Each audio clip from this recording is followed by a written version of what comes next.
Chapter 1: A Strange Encounter. It was an ordinary day for Hank Morgan, a capable and inventive engineer hailing from Connecticut.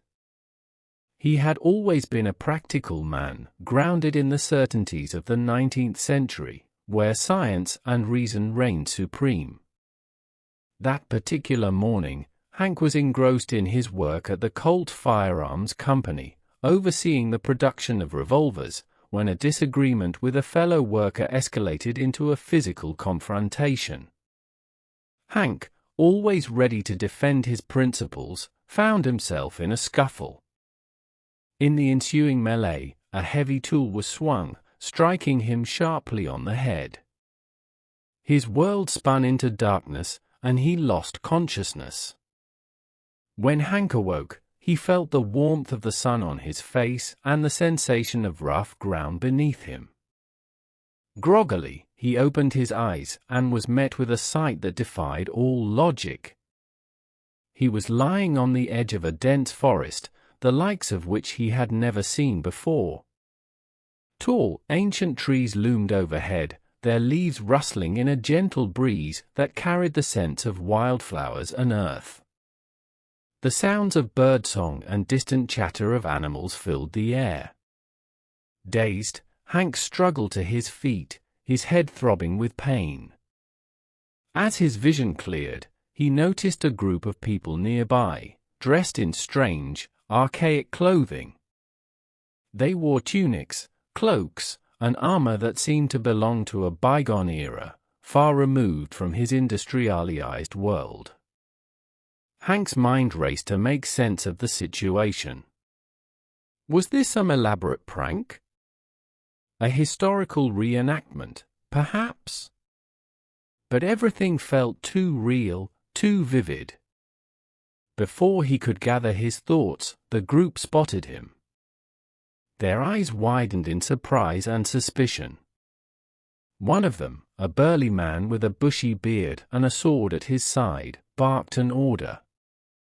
Instantly, Hank was surrounded by several armed men. The bearded man, who appeared to be their leader, scrutinized Hank with a mix of curiosity and distrust. "Who art thou, stranger?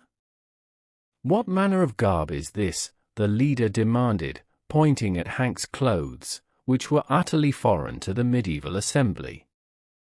Hank's confusion deepened. He realized that the man's speech was archaic, laced with words and phrases that seemed plucked from centuries past. Hank tried to speak, but his words came out jumbled and nonsensical. His mind was a whirlpool of disbelief and shock. The armed men, interpreting his incoherence as resistance or madness, seized him roughly and bound his hands. Despite his protests, Hank was dragged through the forest, towards a majestic castle that loomed in the distance.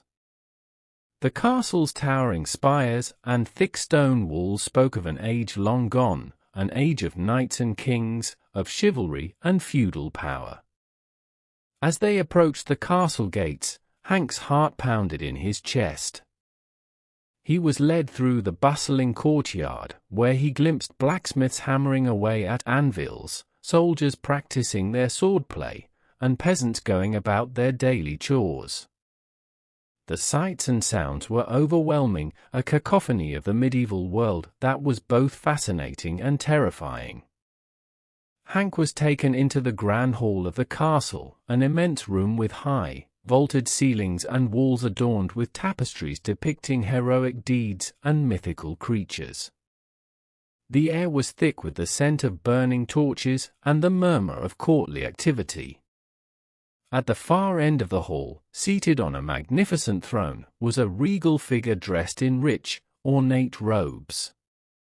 His presence commanded respect and authority. Hank's captors forced him to his knees before the throne. The regal figure leaned forward, his keen eyes studying Hank with intense interest.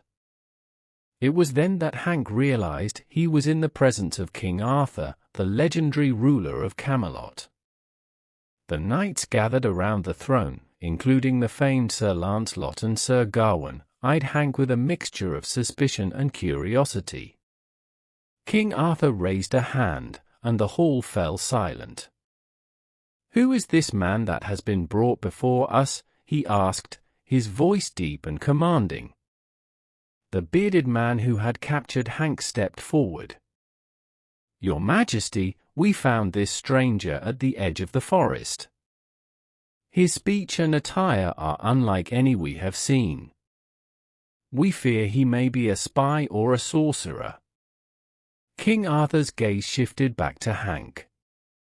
"What say you to these charges, stranger? Speak, and explain yourself." Hank, still reeling from the shock of his situation, took a deep breath. He realized that his survival depended on his ability to communicate and make sense of the bizarre predicament he found himself in. Summoning all his courage, he spoke in the clearest voice he could muster. "Your Majesty, I am no spy or sorcerer. My name is Hank Morgan, and I come from a land far beyond your understanding.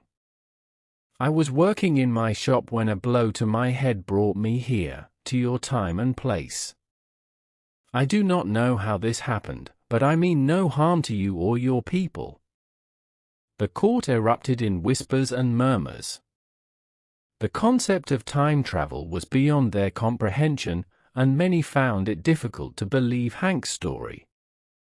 Merlin, the king's trusted advisor and magician, stepped forward, his eyes narrowing as he scrutinized Hank. "This man speaks of things that are impossible," Merlin declared.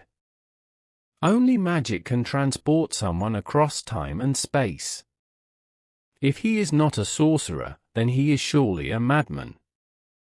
King Arthur, however, was a wise and fair ruler. He sensed that there was more to Hank's story and decided to give him a chance. "We shall not be hasty in our judgment," he proclaimed. "Let us learn more about this man and his strange tale." With that, Hank was escorted to a chamber where he would be held under guard. As he sat in the dimly lit room, Hank's mind raced. How could he prove his story? How could he navigate this ancient world with its customs and dangers? He knew he had to find a way to survive and perhaps even find a way back to his own time.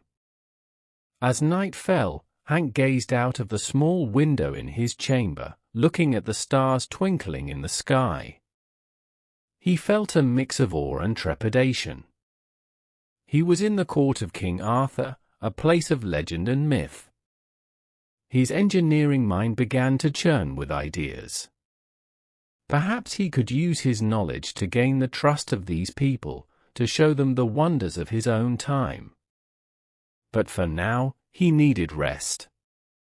Tomorrow would be the beginning of an incredible journey, one that would change his life and the lives of those around him forever. Chapter 2: Imprisonment and Execution. In the days that followed his strange arrival, Hank Morgan found himself confined to a dank and dark cell deep within the castle's stone walls. The only light came from a small, high window that let in a thin shaft of sunlight during the day and a sliver of moonlight at night. The air was cold and damp, filled with the smell of mildew and despair. Hank's head throbbed where he had been struck, but his mind was clearer now, racing with thoughts and plans. Word had spread quickly through Camelot about the strange man who had appeared from nowhere. The knights and nobles debated his fate, with most leaning towards seeing him as a sorcerer or an agent of some dark power. Merlin, the king's enigmatic advisor, was particularly vocal about the dangers Hank posed. Merlin's jealousy and fear of the unknown fueled his insistence that Hank be dealt with swiftly and harshly. King Arthur, though intrigued by Hank's story, felt the pressure of his court's rising anxiety. The Middle Ages were a time of superstition and fear of the unknown. In such an environment, Anything that couldn't be explained by their limited knowledge was often attributed to magic or the devil. It was under these circumstances that Arthur, despite his initial inclination to learn more about Hank, decreed that the stranger should be tried and judged according to their laws. The trial was held in the Great Hall, a grand but intimidating chamber adorned with tapestries depicting heroic battles and legendary beasts. Hank was brought before the king and his court, his hands bound with heavy chains. The hall was filled with knights, nobles, and common folk, all eager to witness the fate of the mysterious stranger. Their faces were a mix of curiosity, fear, and hostility. The proceedings were swift and brutal. Merlin presented the case against Hank, citing his unusual attire, strange speech, and the circumstances of his appearance as evidence of sorcery. Hank, given a chance to speak in his defense, tried to explain his situation again. He spoke of his work as an engineer, of the scientific advancements of his time, and of the accident that had brought him here. But his words fell on deaf ears. To the medieval mind, his explanation sounded like the ravings of a madman or worse, the cunning lies of a sorcerer. Merlin called for witnesses, including the men who had captured Hank. They recounted their encounter, emphasizing his strange appearance and incoherent speech. The crowd murmured in agreement, their fear and suspicion growing. Finally, King Arthur, with a heavy heart, pronounced the sentence: Hank was to be burned at the stake at dawn, a punishment reserved for witches and sorcerers. Back in his cell, Hank's mind raced as he faced the grim reality of his situation. The cold stone walls seemed to close in on him, and the hours until dawn ticked away with agonizing slowness. Desperate to find a way out, Hank racked his brain for any piece of knowledge or skill that could save him. It was then that he remembered an important detail from his studies back in Connecticut: an upcoming solar eclipse. Hank had always been fascinated by astronomy, and he recalled reading about a solar eclipse that was due to occur around this time in history. The exact date had been etched in his memory, and as he calculated the days, he realized that the eclipse was set to happen the very next day. This was his chance. He knew that a solar eclipse would be a terrifying and awe-inspiring event for people of this era, who would have no scientific explanation for it. If he could use this knowledge to his advantage, he might just be able to save himself. As the first light of dawn crept into his cell, Hank heard the heavy footsteps of the guards coming to take him to his execution. They led him through the cold corridors and out into the courtyard where the stake had been prepared. A large crowd had gathered, their faces grim and expectant.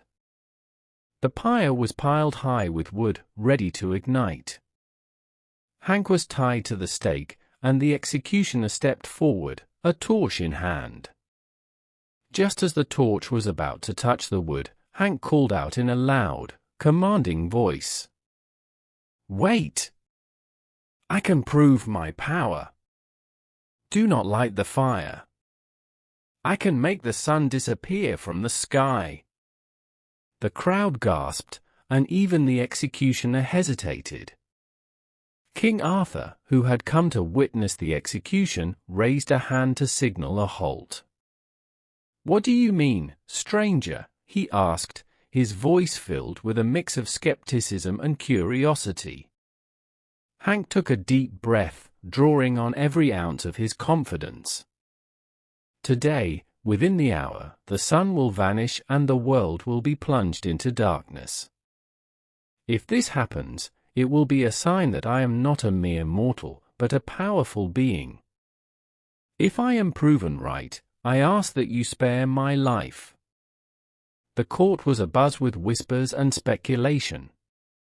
Merlin scoffed at the idea, but King Arthur, intrigued, decided to grant Hank this last request. The execution was postponed, and Hank was untied from the stake, though still closely guarded. The crowd waited with bated breath, their eyes fixed on the sky. As the minutes passed, Hank's anxiety grew. He prayed that his memory was accurate and that the eclipse would occur as predicted. Then, just as doubt began to creep in, a strange darkness started to spread across the sky. The sun, once bright and shining, was slowly being covered by the moon. The light dimmed, and a chilling shadow fell over the land. The people gasped in terror, some falling to their knees in prayer, others crying out in fear. The court was in chaos. Merlin's face turned pale, and even King Arthur looked unnerved. Hank stood tall, his heart pounding with a mixture of relief and triumph. "Behold! I have made the sun disappear. Do you still doubt my power?" King Arthur, his eyes wide with awe, raised his hand to silence the crowd. "The sun has indeed vanished as he said it would. This is a sign, a powerful sign. Release him at once." The guards quickly untied Hank, and the crowd watched in stunned silence as the sky gradually brightened again, the eclipse passing. King Arthur approached Hank, his expression a mix of respect and curiosity. "You have shown us a great marvel today. Perhaps you are not the sorcerer we feared, but a man of great wisdom and knowledge. We shall not only spare your life, but I would have you join us as an advisor, to learn more about the wonders you possess." Hank, overwhelmed with relief and gratitude, bowed deeply. "Thank you, Your Majesty. I will do my best to serve you and share what I know." As the crowd dispersed, still buzzing with the excitement and fear of what they had witnessed, Hank was led back to the castle, not as a prisoner, but as a valued guest. His quick thinking and knowledge had saved his life, and now he had the chance to make a real impact in this strange new world. He knew that his journey was far from over, and many challenges lay ahead, but for the first time since his arrival, he felt a glimmer of hope. Chapter 3: The Sorcerer's Feat. The eclipse had shaken Camelot to its core. The people, unaccustomed to such astronomical phenomena, were filled with awe and fear. Whispers of Hank's power spread quickly, and tales of his feat grew more grandiose with each retelling.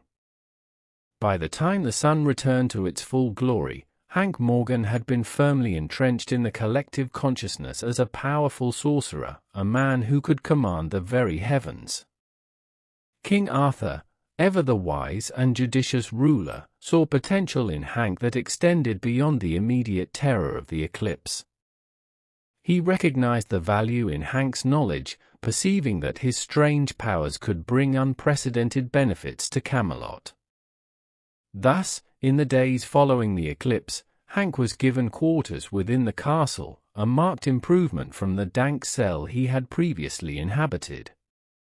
Hank's new chambers were modest but comfortable, a far cry from the stone dungeon he had narrowly escaped.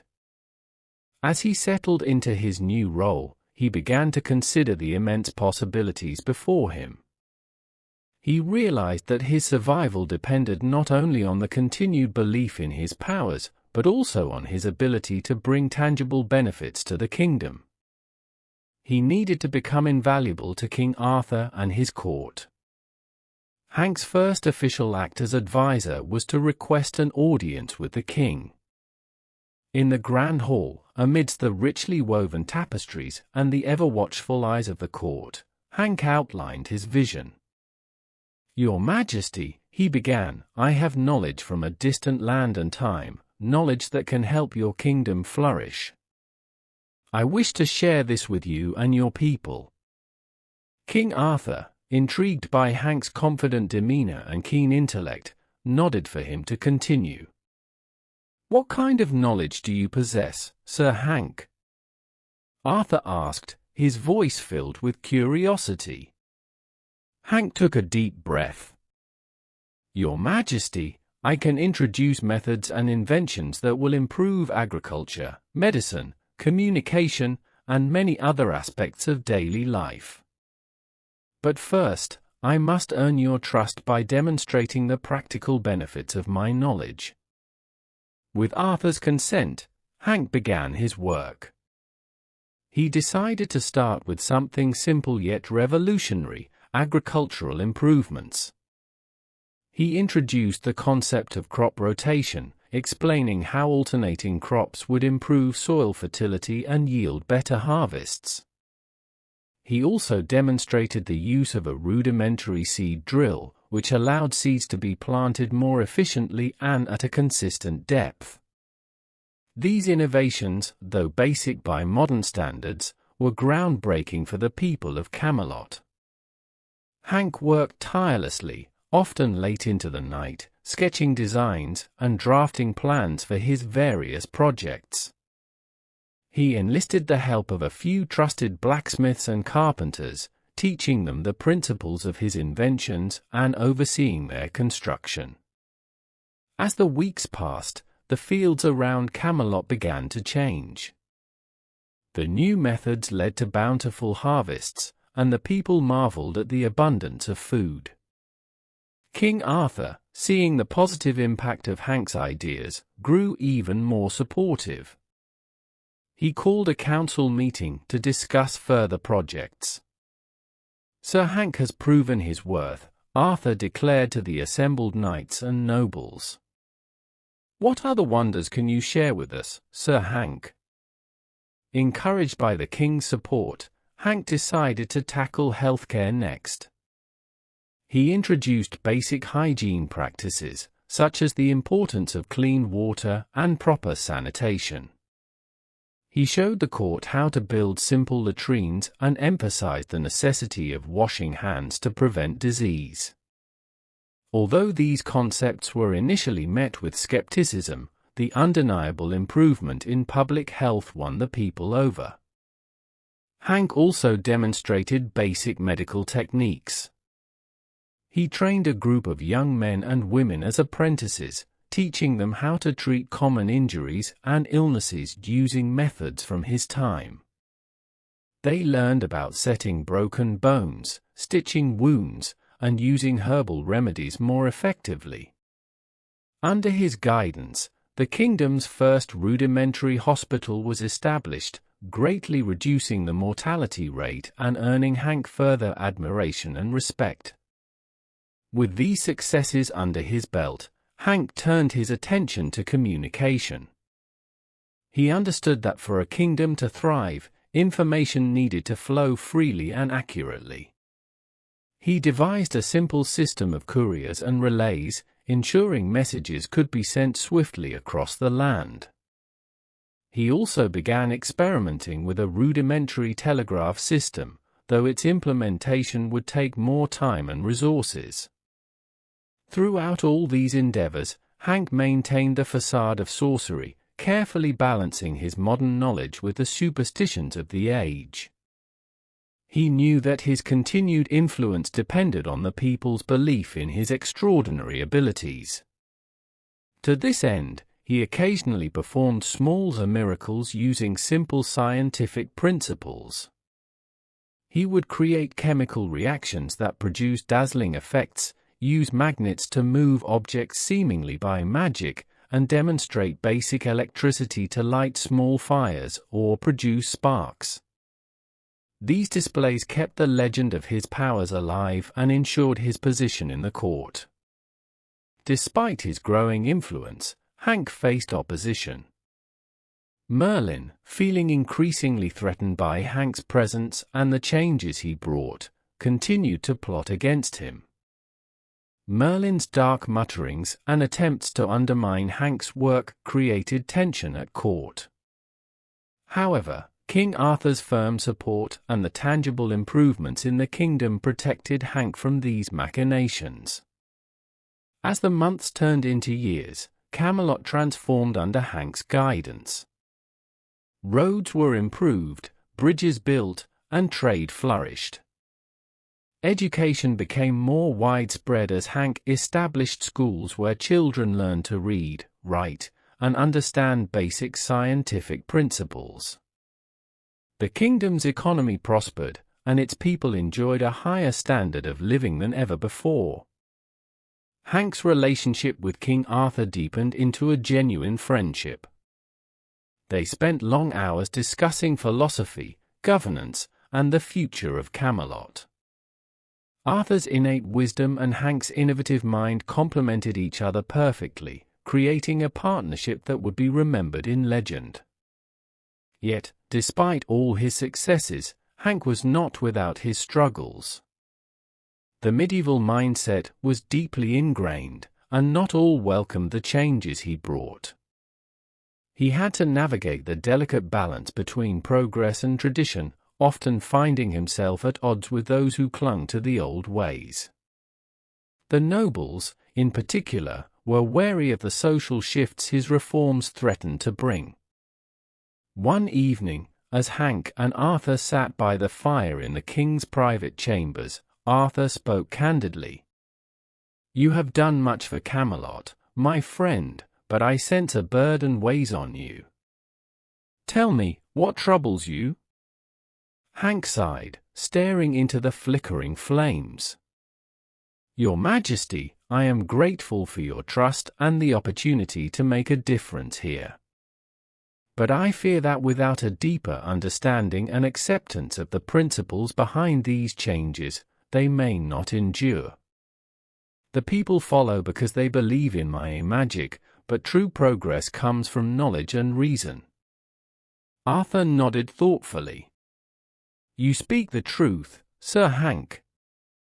Change is a slow and arduous path, but you have planted the seeds. In time, they will grow, and the people will come to see the wisdom in your teachings." Encouraged by Arthur's words, Hank redoubled his efforts to educate and inspire those around him. He began holding public demonstrations, where he explained the science behind his miracles in simple terms. He encouraged questioning and curiosity, planting the first seeds of a more enlightened society. As Hank's influence continued to grow, so did the envy and resentment of Merlin. The old magician, feeling increasingly marginalized, plotted one final act to discredit Hank and reclaim his position as the king's chief advisor.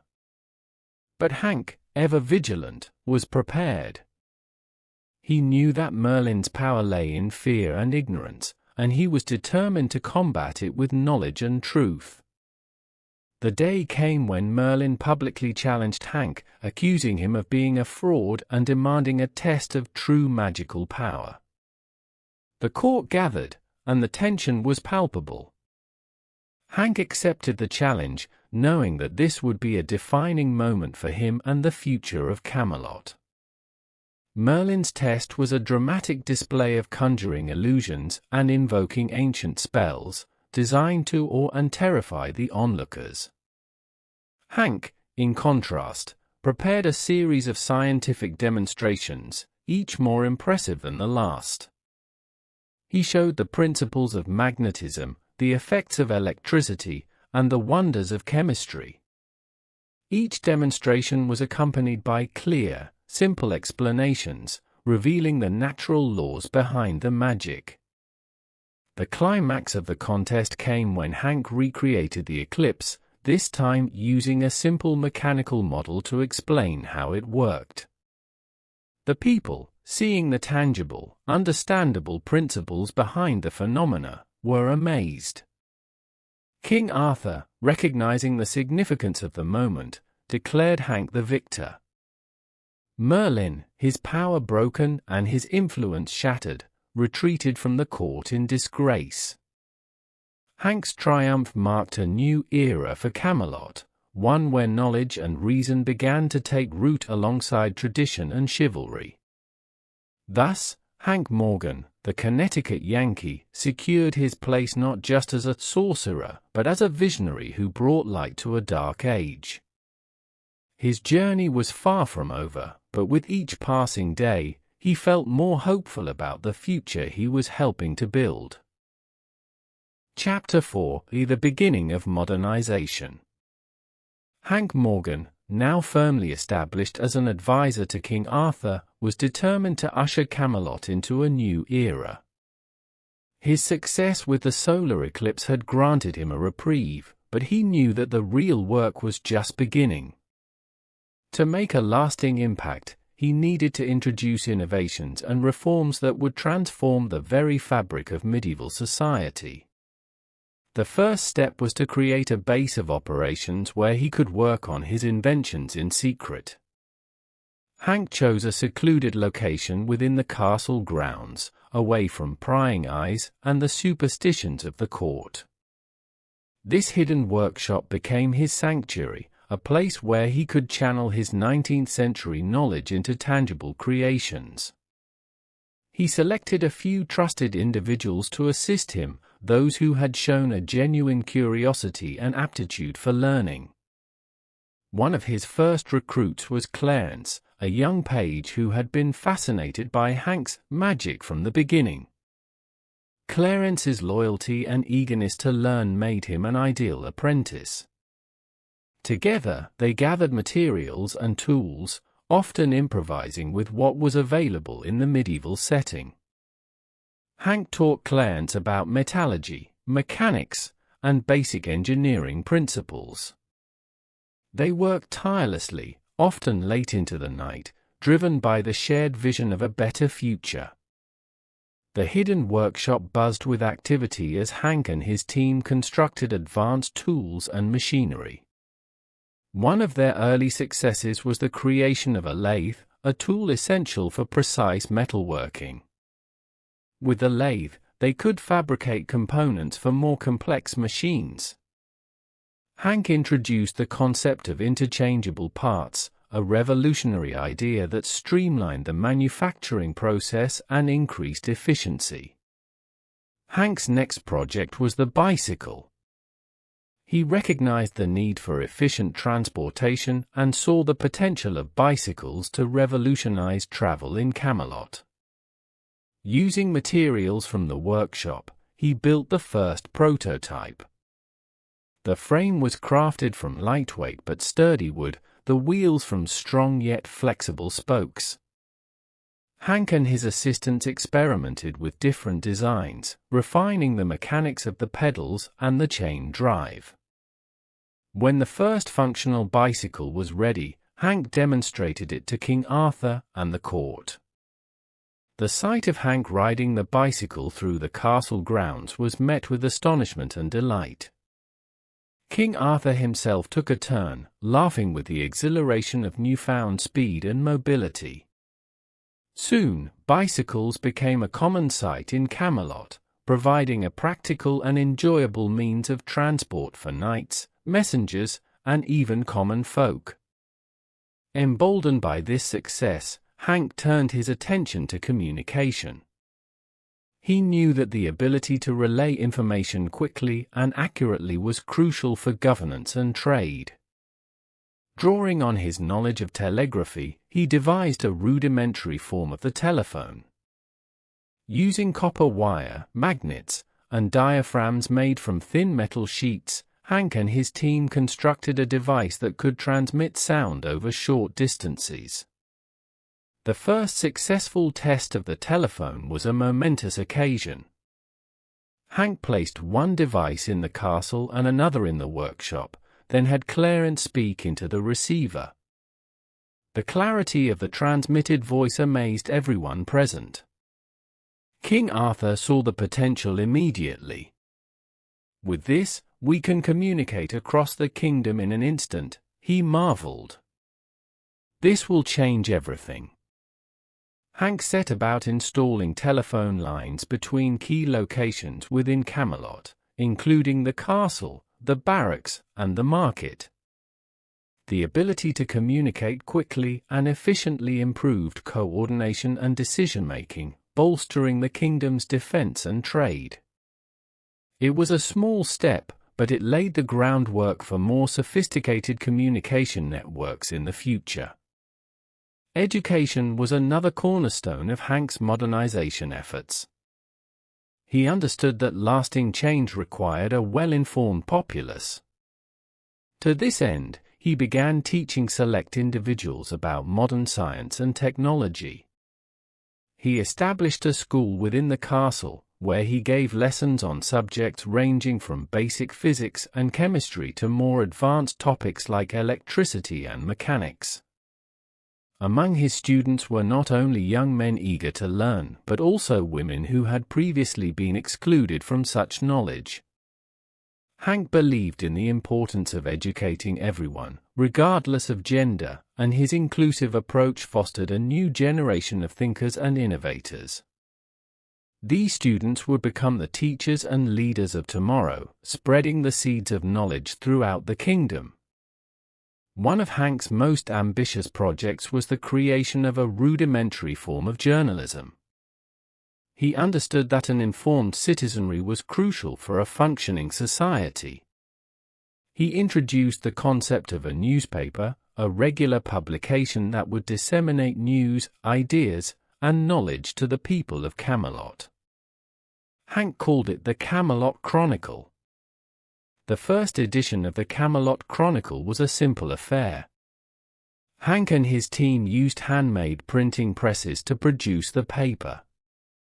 The inaugural issue included reports on local events, agricultural tips, scientific explanations, and even a serialized adventure story to capture the public's interest. Distribution was initially limited to the castle and the surrounding village, but as word spread, demand grew. The Chronicle became a sensation. People gathered in taverns and marketplaces to read and discuss its contents. It fostered a sense of community and shared knowledge, bridging the gap between the nobles and the common folk. Hank used the newspaper to promote his reforms, explaining the benefits of new technologies and encouraging public support for modernization efforts. Despite these successes, Hank faced significant challenges. The medieval mindset was deeply entrenched, and not everyone welcomed change. Some nobles saw Hank's innovations as a threat to their traditional power and influence. They whispered behind closed doors, plotting to undermine his efforts. Even among the common folk, there was resistance born of fear and superstition. Merlin, ever the thorn in Hank's side, continued to sow doubt and suspicion. He warned the court that Hank's sorcery could bring ruin to Camelot. Merlin's influence, though diminished, still carried weight, and his followers were numerous. Hank knew that to secure the future he envisioned, he needed to win over not just King Arthur, but the hearts and minds of the people. Hank employed a strategy of transparency and engagement. He held public demonstrations, inviting everyone to see and understand the principles behind his inventions. He patiently explained the science behind the bicycle, the telephone, and other innovations, demystifying them and alleviating fears. His charm, wit, and genuine passion for progress won many converts, though there were still those who clung to the old ways. One of Hank's most significant achievements was the introduction of a public works program. He proposed and oversaw the construction of roads, bridges, and aqueducts, improving infrastructure and connectivity throughout the kingdom.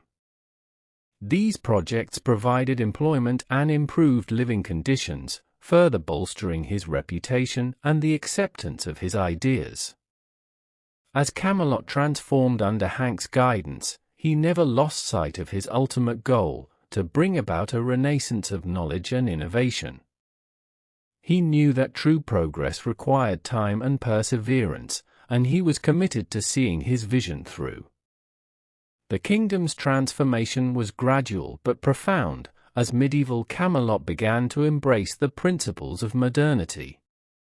Hank's efforts extended beyond technology and infrastructure. He worked to reform the legal system, advocating for fairer laws and practices. He introduced concepts like trial by jury and the presumption of innocence, laying the foundation for a more just and equitable society. These reforms were met with resistance from some quarters, but King Arthur's unwavering support ensured their implementation. The years passed, and Camelot blossomed into a beacon of progress and enlightenment.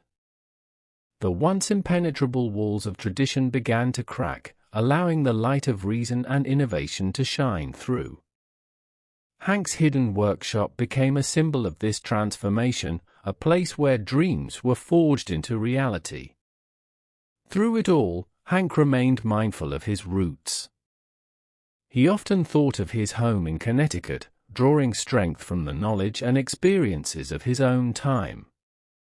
He knew that his journey was far from over, and that there were still many challenges to face.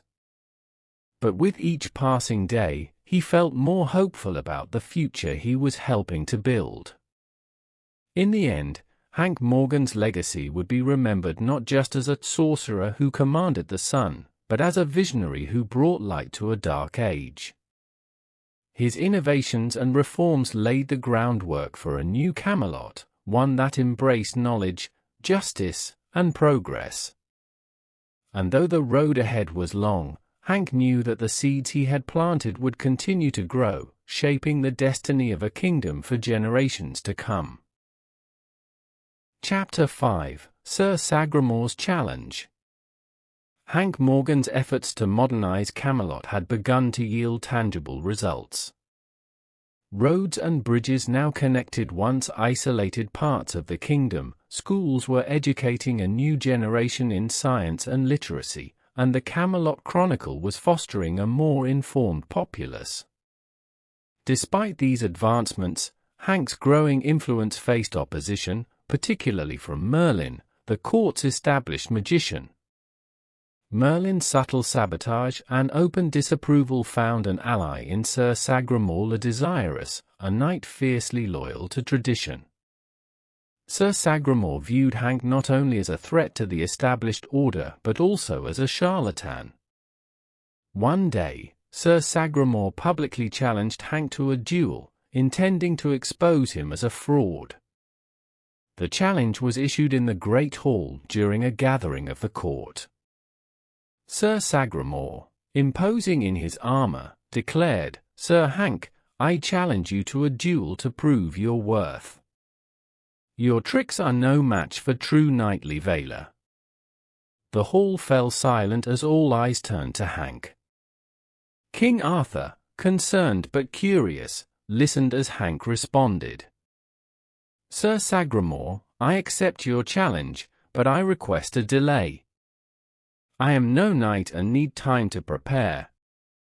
Give me 3 years, and I shall meet you in the field." King Arthur agreed, seeing the fairness in Hank's request. Sir Sagramor, displeased but bound by the king's decision, accepted the delay. Hank had bought himself precious time, not only to prepare for the duel but also to continue modernizing Camelot and solidifying his influence. The years of preparation. During the ensuing years, Hank intensified his work. He expanded his secret workshop, bringing in more trusted assistants and equipping it with advanced tools. The workshop became a hive of innovation, where new inventions were crafted and refined. Hank also continued his educational efforts, ensuring that knowledge spread throughout the kingdom. One significant project was the development of firearms. Starting with simple muskets, Hank taught his aides to produce and use them, intending to reveal them only as a last resort. He also fostered improvements in agriculture, transportation, and communication, introducing crop rotation, refined bicycles, and expanded telegraph lines. Hank's influence extended to social reforms, advocating for fairer laws and public health measures. These reforms, though initially resisted, gradually gained acceptance. He also dedicated time to physical training, learning the basics of combat and designing protective gear and strategies for the duel. Gaining support. Hank's relentless efforts won him many supporters, including King Arthur, Sir Lancelot, Sir Bedivere, and Sir Gawain. The common folk began to see Hank as a hero, benefiting from improved food production, transportation, education, and healthcare. Even within the court, opinion shifted as the practical benefits of Hank's presence became undeniable. The approach of the duel. As the duel approached, tension grew. Sir Sagramore continued his training, confident in his martial prowess, while Merlin plotted in the background. Hank, focused on his preparations, continued refining his inventions and honing his combat skills. The night before the duel, Hank met with his closest allies to discuss final preparations. King Arthur reassured him, "You have brought much to Camelot, Sir Hank. Whatever happens tomorrow, you have my support and gratitude." The duel. The morning of the duel arrived, and the field outside Camelot was filled with spectators. Sir Sagramore, resplendent in his armor, stood ready. Hank, clad in a lighter, more flexible suit of armor he had designed, approached with calm determination. As the duel began, Sir Sagramore charged, but Hank used his agility and strategic knowledge to avoid his powerful attacks. Hank's strategy became clear as he exploited weaknesses in Sagramore's form and used small, hidden mechanisms in his armor to create distractions. The turning point came when Hank, feigning a stumble, lured Sagramore into overextending himself. With a swift move, Hank disarmed Sagramore. The crowd erupted in applause as Hank stood over the fallen knight, extending a hand in peace. "The duel is over, Sir Sagramore. Let us work together for Camelot's future." King Arthur declared, "Sir Hank has proven himself not only in combat but in wisdom and restraint. Strength lies not just in the sword, but in the mind and heart." Hank's victory solidified his position, allowing him to continue his modernization efforts with greater support. Sir Sagramore, humbled, pledged to support Hank. Merlin, seeing his influence wane, retreated. The kingdom, united by a shared vision of progress, looked forward to a bright future filled with innovation and enlightenment. Chapter 6: Journey Through the Kingdom. Hank Morgan's transformative efforts in Camelot were well underway. Roads and bridges spanned the kingdom, new schools buzzed with learning, and the Camelot Chronicle spread knowledge and news. Yet, despite the visible progress, Hank knew that real change required understanding the lives of the common people. To truly grasp the kingdom's needs, he proposed a daring idea to King Arthur, a journey through the kingdom, disguised as peasants. King Arthur, intrigued by the prospect of seeing his realm through the eyes of his subjects, agreed. They donned simple, coarse clothing, leaving behind their royal attire and titles. With Clarence accompanying them for additional support, they set out on foot, blending into the rural landscape. The journey begins. Their journey took them through rolling countryside, dense forests, and bustling villages. In each place, they encountered the reality of medieval life, starkly contrasting with the relative comfort of Camelot. They observed hard-working farmers struggling with poor harvests, families living in dilapidated huts, and artisans toiling long hours for meager earnings. The group made their way to a small village where they sought shelter for the night. They were taken in by a kind but impoverished family. Over a simple meal of bread and soup, the family shared their woes: high taxes, constant fear of bandit attacks, and the indifference of local lords. Arthur, deeply moved by their plight, listened intently, asking questions and offering words of comfort. As they traveled further, they encountered more suffering. They saw fields ravaged by disease, leaving families without food. They met villagers who had been unfairly imprisoned for minor infractions, their lives ruined by the harsh legal system. Hank and Arthur also witnessed the brutal enforcement of feudal obligations, with knights and lords exacting harsh penalties on those who failed to meet their quotas. Witnessing injustice. One particularly harrowing experience occurred in a market town. Hank and Arthur arrived on market day, hoping to blend in with the crowd and observe. They saw merchants selling their wares, farmers trading produce, and townsfolk bustling about. But amid the activity, they also witnessed a public execution. A young man, accused of stealing a loaf of bread, was to be hanged. The townspeople gathered, some out of morbid curiosity, others in silent protest. Arthur, horrified, turned to Hank. "Is there no mercy in this land? This boy's crime is born of hunger, not malice." Hank, equally disturbed, replied, "This is the reality for many. Harsh punishments for minor crimes, driven by desperation." As the executioner prepared the noose, Arthur, unable to contain himself, stepped forward. "Stop this madness. This boy needs food, not death." The crowd gasped, but before Arthur could do more, he was pulled back by Hank, who whispered urgently, "Remember our disguise. We cannot reveal ourselves now." Reluctantly, Arthur watched as the boy was led to his fate. The experience left a deep impression on him, reinforcing the need for compassionate reform. Captured and enslaved. Their journey took a darker turn as they ventured into a forested region known for bandit activity. One night, as they camped under the stars, they were ambushed by a group of rough-looking men. Despite their efforts to fight back, Hank, Arthur, and Clarence were overpowered and bound. The bandits, unaware of their true identities, decided to sell them into slavery. They were taken to a remote stronghold where a ruthless slave trader operated.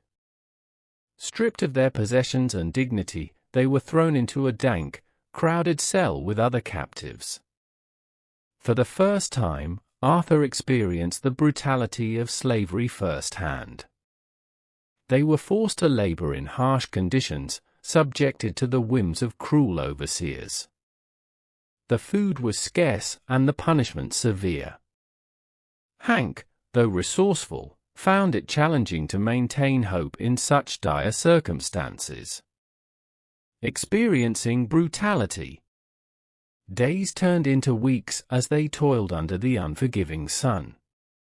Arthur, once a revered king, now struggled alongside commoners, his hands blistered and his spirit tested. Yet, through this ordeal, he gained a profound understanding of his subjects' suffering.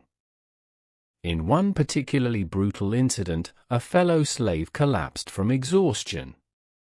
The overseer, a heartless brute, raised his whip to strike the fallen man. Arthur, driven by his sense of justice, intervened. "Stop! He needs rest, not punishment." The overseer laughed cruelly. "And who are you to give orders, peasant?" Arthur's eyes blazed with defiance. "A man who values life and dignity." The overseer lashed out at Arthur, but Hank and Clarence, despite their own exhaustion, stepped in to protect him. Their solidarity inspired the other slaves, who began to resist the overseer's cruelty in small but significant ways. Turning the tide. The turning point came when Hank devised a plan to escape. Using his knowledge of mechanics and engineering, he fashioned a makeshift lock-picking tool from scraps he had secretly gathered. One night, under the cover of darkness, they managed to unlock their cell and free themselves. The escape was fraught with danger, but their determination and cunning saw them through. They overpowered the guards and led the other slaves to freedom. The group moved stealthily through the forest, avoiding patrols and relying on Hank's navigational skills to guide them to safety. Return to Camelot. Eventually, they made their way back to Camelot, where their sudden disappearance had caused much concern. Their return was met with relief and joy, but the experience had irrevocably changed them, especially Arthur. King Arthur, now with a deeper understanding of his people's suffering, became more committed to Hank's reforms. He addressed the court, recounting their journey and the injustices they had witnessed. "We must strive for a kingdom where justice and compassion prevail. Sir Hank's vision is not just about machines and inventions, it's about creating a fair and humane society." Hank, too, was changed. The journey had strengthened his resolve to fight for a better future. He redoubled his efforts, pushing forward with reforms that would improve the lives of all, from peasants to nobles. Legacy of the journey. The journey through the kingdom had a profound impact on Camelot. King Arthur's newfound empathy inspired the court and the people. Reforms were implemented more rapidly, with a focus on justice and compassion. The legal system was overhauled to ensure fairer treatment, and efforts to alleviate poverty and hunger were intensified. Hank's innovations continued to spread, but now with a greater emphasis on social justice. He introduced new agricultural techniques to improve food production, established more schools to educate the populace, and expanded the telegraph system to improve communication. The story of their journey, captured in the Camelot Chronicle, resonated deeply with the people. It became a symbol of the new Camelot, a kingdom where the rulers understood and cared for their subjects, and where progress was measured not just by technological advancements, but by the well-being of all its inhabitants. Hank and Arthur's journey through the kingdom was more than an adventure, it was a transformative experience that united the realm in a shared vision of progress and compassion. Together, they forged a legacy that would endure, shaping Camelot into a beacon of enlightenment and justice for generations to come. Chapter 7: Escaping Slavery. The oppressive reality of their captivity had taken a toll on Hank Morgan and King Arthur. Stripped of their royal and technological resources, they endured the harshness of medieval slavery. Yet, the experience also ignited a deeper resolve within both men. They realized that escaping was not just about regaining their freedom, but also about returning to Camelot with a renewed determination to reform the kingdom. The planning phase. Hank's engineering mind never rested, even under the grueling conditions of slavery. He meticulously observed the routines of their captors, noting guard shifts, vulnerabilities in the stronghold structure, and potential resources that could aid their escape.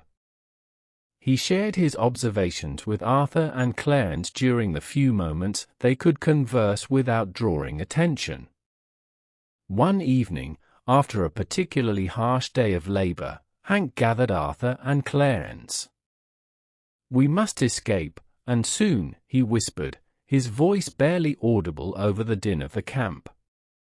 "I've identified some weaknesses in their security.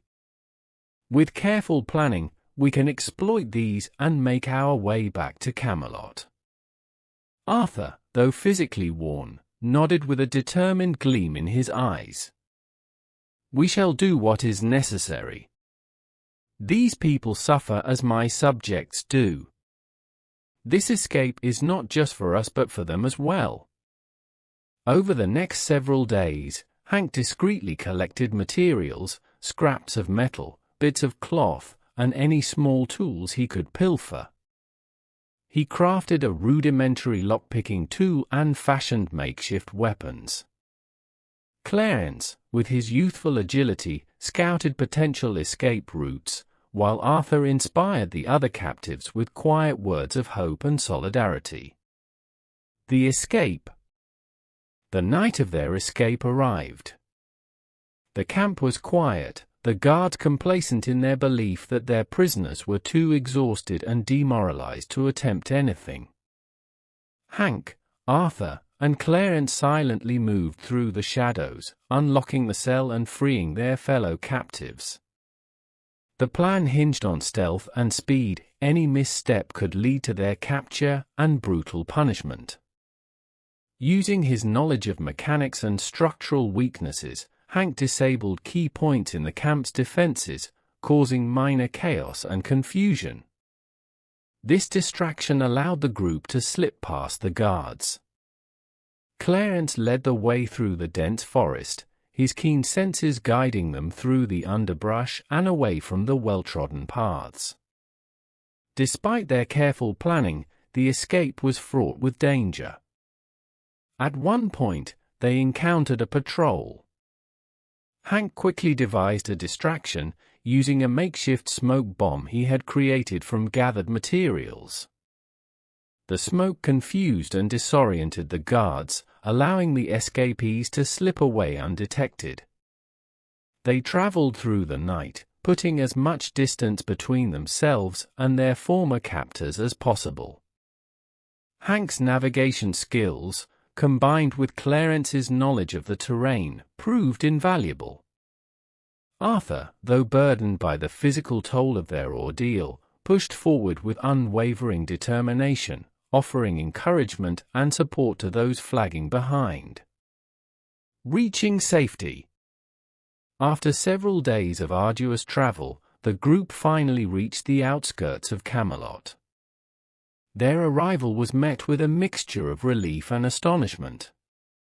The knights and nobles, who had feared the worst, welcomed them back with open arms. King Arthur and Hank were quickly ushered into the castle, where they were given food, rest, and medical attention. As they recovered, Arthur recounted their harrowing experience to the court. He spoke of the brutality they had witnessed and endured, and the resilience of those who had suffered under the same yoke.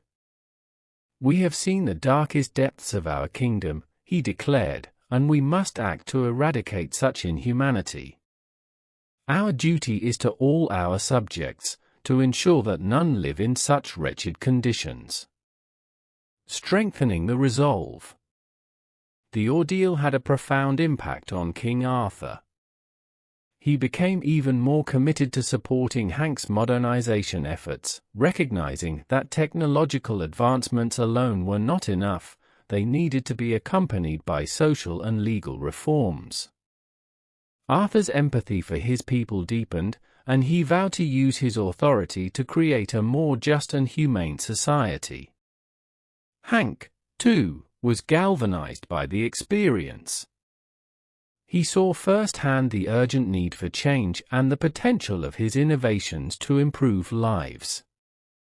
With Arthur's full support, he began implementing new plans to overhaul the kingdom's infrastructure and social systems. Implementing reforms. Hank and Arthur initiated a comprehensive series of reforms. They started by improving the legal system to ensure fairer treatment and protection of all citizens, regardless of their social standing. They abolished the most egregious forms of punishment and established courts where the accused could receive a fair trial. In parallel, Hank accelerated his efforts to modernize the kingdom's infrastructure. He introduced new agricultural techniques to increase food production and combat famine. Irrigation systems, crop rotation, and new tools were distributed widely, empowering farmers and ensuring a stable food supply. Transportation improvements were also a priority. Hank designed and oversaw the construction of better roads and bridges, facilitating trade and communication across the kingdom. He expanded the telegraph system, enabling faster dissemination of information and more efficient governance. Education reforms were another key focus. Hank established more schools and ensured they were accessible to all, promoting literacy and knowledge of modern sciences and technologies. These institutions also taught principles of justice and empathy, fostering a generation that valued innovation and fairness. Addressing social inequities. Recognizing the social inequities that had fueled their captivity, Hank and Arthur also focused on social reforms. They worked to improve living conditions for the poor, building better housing and ensuring access to clean water and sanitation. Public health initiatives were introduced, reducing the prevalence of diseases that had previously ravaged the population. They also tackled the issue of slavery head-on. Arthur issued a decree abolishing slavery throughout the kingdom, providing former slaves with opportunities to rebuild their lives. Hank's efforts to educate and empower these individuals helped integrate them into society, turning former captives into productive and respected citizens. Rallying support. The changes faced resistance from those who benefited from the old systems, but Hank and Arthur's first-hand experiences lent credibility and urgency to their cause. They rallied support from progressive nobles and influential knights like Sir Lancelot, Sir Bedivere, and Sir Gawain. The Camelot Chronicle played a crucial role in swaying public opinion, publishing articles that highlighted the benefits of the reforms and the moral imperative behind them. Arthur's speeches and personal commitment inspired many. He traveled across the kingdom, speaking directly to his subjects, listening to their grievances, and explaining the necessity of the changes. His empathy and leadership won the hearts of the people, creating a groundswell of support for the new direction Camelot was taking. The long-term impact. Hank and Arthur's collaborative efforts began to transform Camelot. The kingdom became a model of progress, where innovation and compassion worked hand in hand. The new infrastructure boosted economic growth, and the social reforms fostered a more just and equitable society. The abolition of slavery and improvements in education and healthcare uplifted the most vulnerable, creating a more cohesive and resilient community. The journey from captivity to freedom had left an indelible mark on both men.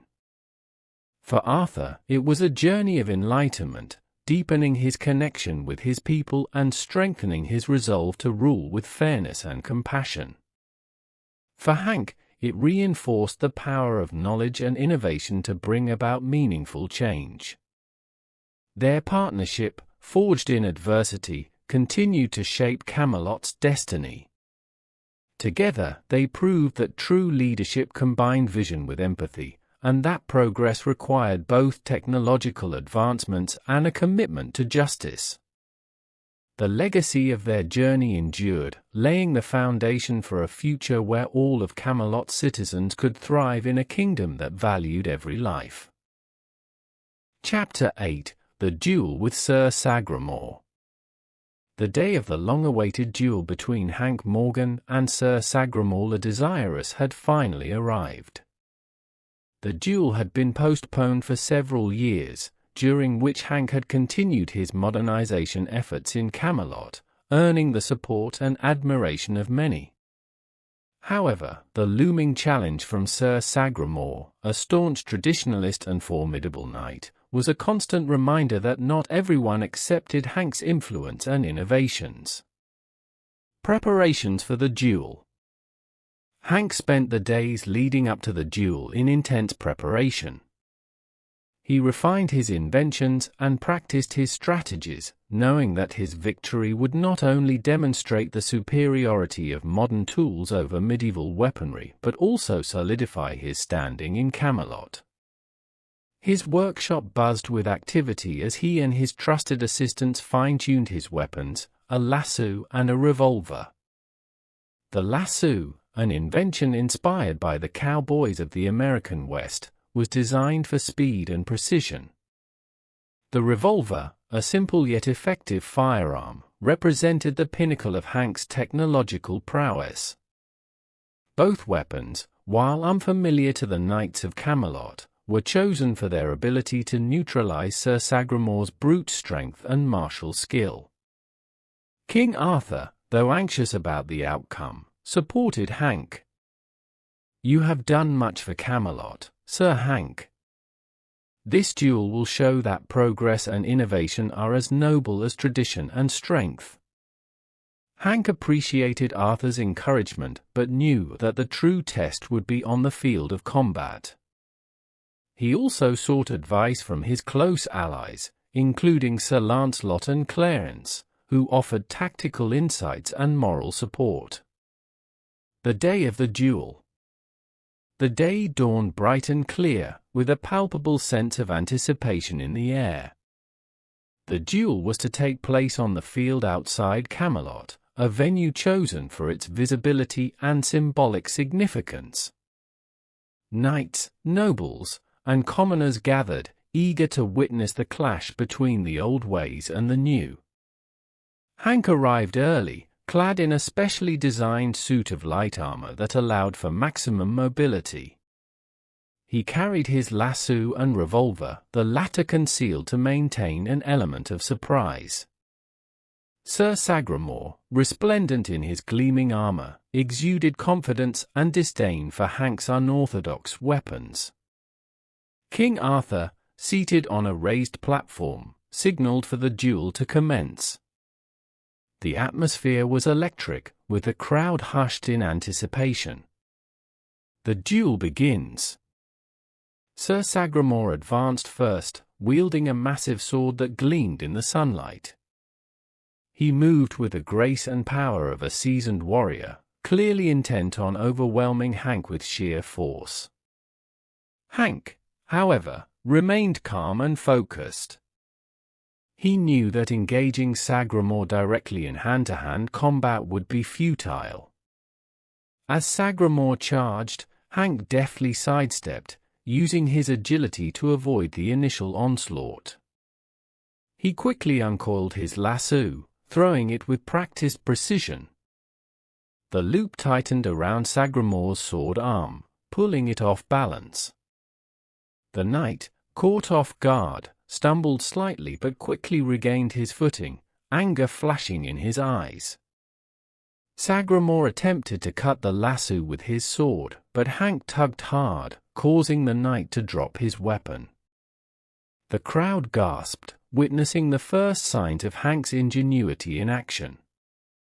Enraged, Sagramor lunged at Hank, aiming to bring him down with his sheer physicality. Hank anticipated this move.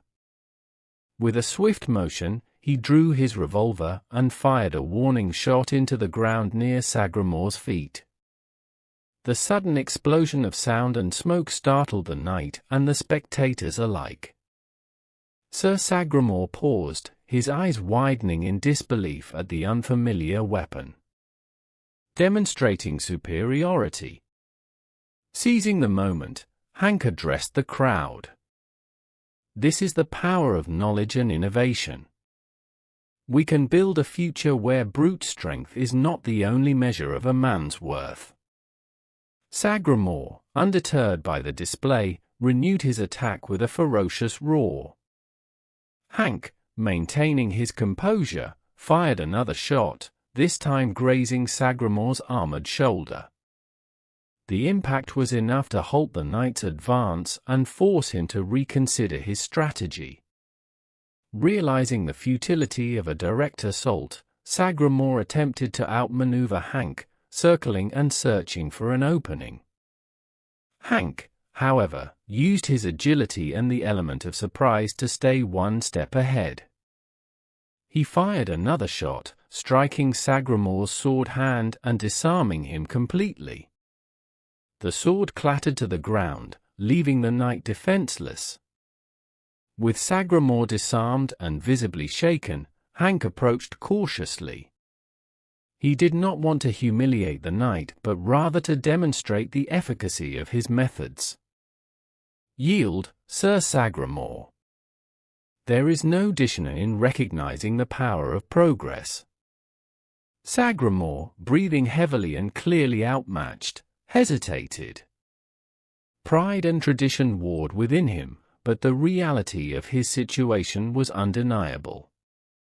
Finally, he nodded, signaling his surrender. Victory and its aftermath. King Arthur stood, raising his hand to silence the murmuring crowd. Sir Hank has shown us that innovation and progress are vital to our kingdom. This duel is a testament to the strength of new ideas and their rightful place in Camelot. The crowd erupted in applause, acknowledging Hank's victory and the significance of his achievements.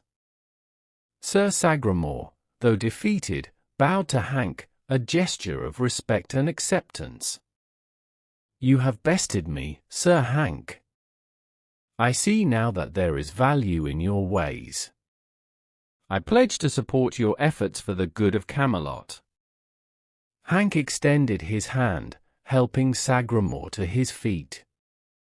"Together, we can build a stronger, more prosperous kingdom." Solidifying influence. Hank's victory in the duel had far-reaching consequences. It solidified his reputation as a formidable innovator and leader, earning him respect even from those who had previously doubted him. The court, witnessing the practical superiority of his inventions, became more open to his ideas. King Arthur, already a staunch ally, redoubled his support for Hank's modernization projects. Hank used the momentum from his victory to push forward with ambitious plans. He expanded his secret workshop into a full-fledged academy, where knights and commoners alike could learn about modern science, engineering, and technology. This academy became a hub of innovation, attracting the brightest minds in Camelot. Expanding innovations. Hank introduced more advanced machinery and tools, improving productivity and quality of life throughout the kingdom. He developed a more efficient water supply system, reducing the incidence of disease and ensuring a steady supply of clean water. New methods of construction led to stronger, more durable buildings, enhancing the safety and comfort of the population. He also focused on enhancing the kingdom's defense capabilities. With the introduction of firearms and improved armor, Camelot's military strength increased significantly. However, Hank emphasized that these innovations were meant to protect and preserve peace rather than wage war. Social reforms. Beyond technological advancements, Hank continued to champion social reforms. He worked closely with King Arthur to implement fairer laws and a more just legal system. The experiences of their journey and the ordeal of slavery had deeply impacted both men, making them more empathetic and committed to creating a society where justice and compassion prevailed. Education remained a cornerstone of Hank's vision. He expanded the network of schools, ensuring that even the most remote villages had access to learning. These schools not only taught literacy and numeracy but also instilled values of critical thinking, creativity, and empathy. Uniting the kingdom. Hank's influence extended beyond the walls of Camelot. His innovations and reforms began to unite the kingdom, bridging gaps between different regions and social classes. The improvements in transportation and communication facilitated trade and cultural exchange, fostering a sense of unity and shared purpose. The Camelot Chronicle, now a widely read publication, played a crucial role in spreading Hank's ideas and highlighting the benefits of the new initiatives. Stories of technological marvels, social reforms, and personal triumphs inspired the people and galvanized support for the ongoing transformation of the kingdom. Legacy of the duel. The duel with Sir Sagramore became a defining moment in Camelot's history. It symbolized the triumph of innovation over tradition and marked the beginning of a new era. Hank's victory was not just a personal achievement, but a testament to the power of progress and the potential for a brighter future. Hank and King Arthur's partnership, strengthened by shared experiences and mutual respect, continued to drive Camelot forward. Together, they worked tirelessly to build a kingdom where knowledge and compassion were the guiding principles. Their efforts laid the foundation for a legacy that would endure, inspiring future generations to embrace progress and strive for a just and enlightened society. Conclusion. The duel with Sir Sagramore was more than a physical confrontation. It was a clash of ideologies and a pivotal moment in Camelot's journey towards modernization. Hank's victory demonstrated the effectiveness of his innovations and cemented his role as a key architect of the kingdom's future. With King Arthur's unwavering support, Hank's vision for a prosperous, just, and enlightened Camelot began to take shape, setting the stage for an era of unprecedented growth and harmony.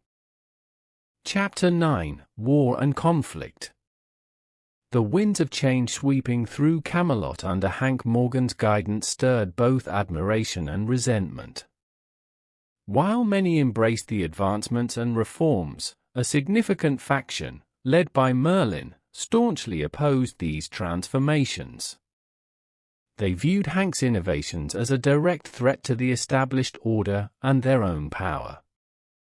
Merlin, feeling increasingly sidelined and threatened by Hank's growing influence, began to rally these discontented nobles.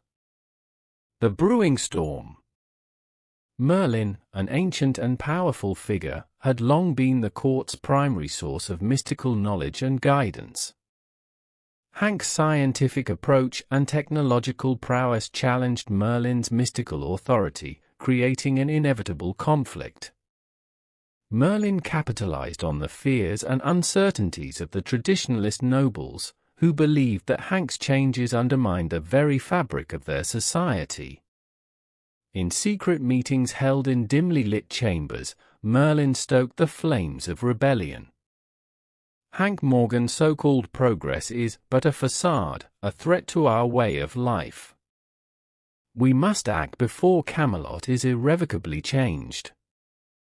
We must restore the old ways, the ways of magic and tradition. The discontented nobles, already uneasy about the rapid changes, were easily swayed by Merlin's impassioned arguments. They began to plot the overthrow of King Arthur and Hank, envisioning a return to the old order where their power and influence were unchallenged. The outbreak of civil war. The tension finally snapped, and civil war erupted. The kingdom was divided, with Merlin and the rebellious nobles rallying their forces against King Arthur and Hank. The once peaceful and prosperous Camelot became a battleground, with neighbors and families torn apart by the conflict. Hank, understanding the gravity of the situation, took charge of the kingdom's defenses. His knowledge of modern military strategy and technology became crucial in the fight against the rebels. He quickly set up command centers, utilizing telegraphs for swift communication and coordinating the loyalist forces with unprecedented efficiency. The first clashes. The first skirmishes were brutal and chaotic. The rebels, driven by a mixture of fear, nostalgia, and Merlin's manipulation, fought fiercely to reclaim what they saw as their birthright. Hank's forces, though better equipped and strategically superior, faced the challenge of fighting against fellow countrymen. Hank introduced new weaponry and tactics that bewildered the traditionalist forces. His troops were armed with firearms and cannons, while his opponents relied on swords, bows, and outdated siege engines. The disparity in technology gave Hank's forces a significant advantage, but the emotional and psychological toll of civil war weighed heavily on everyone involved. Despite the initial victories, Hank knew that military might alone could not resolve the deeper issues at play. The kingdom was being torn apart not just by swords and bullets, but by conflicting visions of its future. Strategies and countermeasures. Hank devised innovative strategies to minimize bloodshed and bring a swift end to the conflict. He implemented a series of defensive fortifications and established supply lines that ensured his forces were well provisioned. Mobile units, equipped with the latest technology, were dispatched to intercept rebel movements and disrupt their plans. In an effort to weaken Merlin's influence, Hank used the Camelot Chronicle to disseminate information and counter-propaganda. Articles highlighted the benefits of the new innovations and the justice of King Arthur's reign.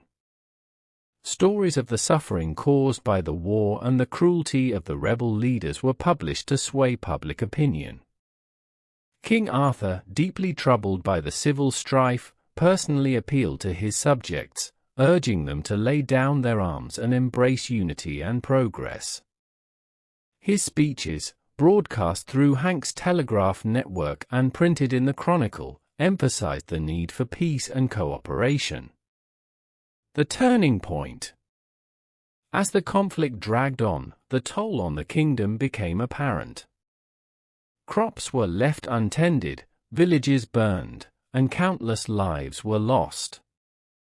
The once thriving Camelot was now a land of desolation and grief. Both sides suffered heavy casualties, and the morale of the population plummeted. The turning point came during the Battle of Caerleon, a strategic location fiercely contested by both sides. Hank, utilizing his knowledge of modern warfare, devised a plan to capture the rebel stronghold with minimal casualties. He ordered the construction of makeshift armored vehicles, akin to early tanks, which provided crucial protection and firepower. These innovations turned the tide of battle. The rebels, unprepared for such tactics and machinery, were overwhelmed. Merlin, realizing the futility of his resistance, retreated with his closest followers. The capture of Caerleon marked a decisive victory for King Arthur and Hank's forces. The aftermath and reconstruction. The war had been won, but the cost was staggering. Camelot lay in ruins, its fields scorched and its people traumatized. King Arthur and Hank faced the monumental task of rebuilding the kingdom and healing its wounds. Hank's first priority was to restore order and provide relief to the war-torn populace. He mobilized his resources to rebuild infrastructure, ensuring that food, water, and medical aid reached those in need. Temporary shelters were erected, and work began on reconstructing homes and public buildings. King Arthur, deeply moved by the suffering he had witnessed, pledged to address the root causes of the rebellion. He convened councils with representatives from all factions, seeking to reconcile differences and forge a new path forward. The process was arduous, requiring patience, empathy, and compromise. Hank continued to push for technological advancements, but with a greater emphasis on inclusivity and education. He established more schools and workshops, where people from all walks of life could learn about modern science, engineering, and governance. These institutions aimed to bridge the gap between tradition and progress, ensuring that the benefits of modernization were accessible to everyone. The trial of Merlin and the nobles. Merlin and the leading rebel nobles were captured and brought to trial. The proceedings were conducted with fairness, underscoring Arthur and Hank's commitment to justice. Merlin, defiant to the end, defended his actions as necessary to preserve the kingdom's true essence. However, the evidence of his manipulation and the destruction caused by the rebellion was overwhelming. Merlin was sentenced to exile, a decision that balanced justice with mercy. The nobles were given varying sentences, depending on their roles in the conflict. Some were imprisoned, while others were stripped of their titles and lands, but allowed to remain in Camelot to witness and contribute to the rebuilding efforts. Lessons and legacy. The Civil War left an indelible mark on Camelot. The conflict had highlighted the deep divisions within the kingdom, but also demonstrated the resilience and determination of its people. Hank and Arthur's leadership throughout the war had proven that progress and tradition could coexist, and that the true strength of Camelot lay in its ability to adapt and grow. The rebuilding process was long and challenging, but it also presented an opportunity for renewal. The shared experience of the war fostered a sense of unity and common purpose. Communities came together to rebuild, drawing on both ancient traditions and modern innovations to create a stronger, more resilient kingdom. Hank's vision of a modern Camelot began to take shape, with new technologies and social reforms improving the quality of life for all its inhabitants. The kingdom's infrastructure was rebuilt with enhanced designs, making it more robust and efficient. Education and knowledge became cornerstones of society, ensuring that future generations would be better equipped to face challenges and seize opportunities. King Arthur's legacy was solidified as a ruler who had faced adversity with courage and wisdom, guiding his kingdom through its darkest hours and emerging stronger. Hank, too, was celebrated as a visionary and a hero, whose innovations and leadership had transformed Camelot. Conclusion. The war and conflict had tested Camelot's spirit and resolve, but it had also paved the way for a brighter future. The partnership between King Arthur and Hank Morgan, forged in the crucible of battle, continued to drive the kingdom's progress. Together, they built a society where innovation and tradition were not at odds, but worked hand in hand to create a legacy of peace, prosperity, and enlightenment. The scars of the war remained, but they served as reminders of the resilience and unity that defined Camelot's true strength. Chapter 10: The Battle of the Sand Belt. The rebellion, though temporarily subdued, had not been entirely eradicated. Merlin and a group of die-hard nobles, still refusing to accept Hank's modernization and King Arthur's progressive rule, retreated to the remote parts of the kingdom. They regrouped and rallied their forces for one final, desperate attempt to overthrow the king and restore their vision of Camelot. This led to the climactic confrontation known as the Battle of the Sand Belt, a defining moment in Camelot's struggle for its future. The prelude to battle. Hank Morgan, fully aware of the threat posed by the regrouped rebels, spent months fortifying a strategic location known as the Sand Belt. This area, chosen for its natural defensive advantages, became the centerpiece of Hank's final stand against the forces of tradition and superstition. The Sand Belt was transformed into a formidable defensive position. Hank and his team constructed a series of fortifications, trenches, and barriers. Central to this defense were his technological innovations, electric fences powered by generators, and Gatling guns strategically placed to maximize their defensive capability. These weapons, unfamiliar and terrifying to the medieval mind, provided a significant advantage, but Hank knew they would be tested to their limits by the overwhelming numbers of the enemy. The forces assemble. As the rebel forces, led by Merlin and his loyal nobles, gathered for their assault, the tension in the air was palpable. The rebels had amassed a large army, composed of knights, foot soldiers, and mercenaries drawn by promises of land and power. Though lacking in technological prowess, they made up for it in sheer numbers and determination. On the other side, Hank's followers, though fewer in number, were bolstered by their advanced weaponry and the strategic fortifications of the Sand Belt. King Arthur, standing resolutely with Hank, inspired his loyal knights and soldiers with speeches of unity, courage, and the promise of a brighter future. Sir Lancelot, Sir Gawain, and other knights of the Round Table stood ready, their loyalty and prowess in battle unwavering. The battle commences. At dawn, the rebel forces launched their assault. The first wave of attackers, charging with swords and shields, encountered the electric fences. The shocking experience left many incapacitated, causing confusion and fear among the ranks. The Gatling guns, manned by Hank's trained soldiers, unleashed a barrage of bullets, cutting down rows of advancing rebels.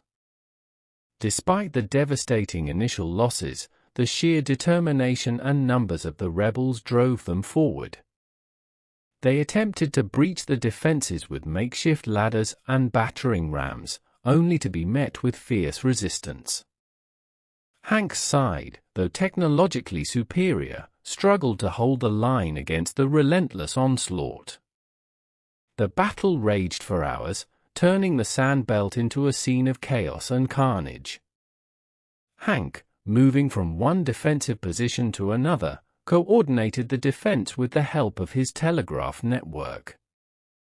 He issued commands, adjusted strategies, and ensured that reinforcements were sent to critical points.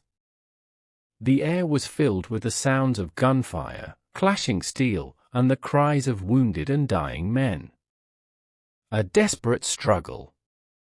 As the day wore on, both sides suffered heavy casualties. The ground was littered with the bodies of knights, soldiers, and rebels. The once orderly fortifications of the Sand Belt were stained with blood and marred by the intensity of the battle. Hank's forces, though still holding their ground, were exhausted and depleted. Merlin, using his knowledge of ancient tactics and magic, orchestrated a series of coordinated attacks aimed at breaking through the defenses. He summoned the natural elements, creating fog and lightning to confuse and demoralize Hank's troops. Despite these mystical challenges, Hank's scientific mind remained resolute.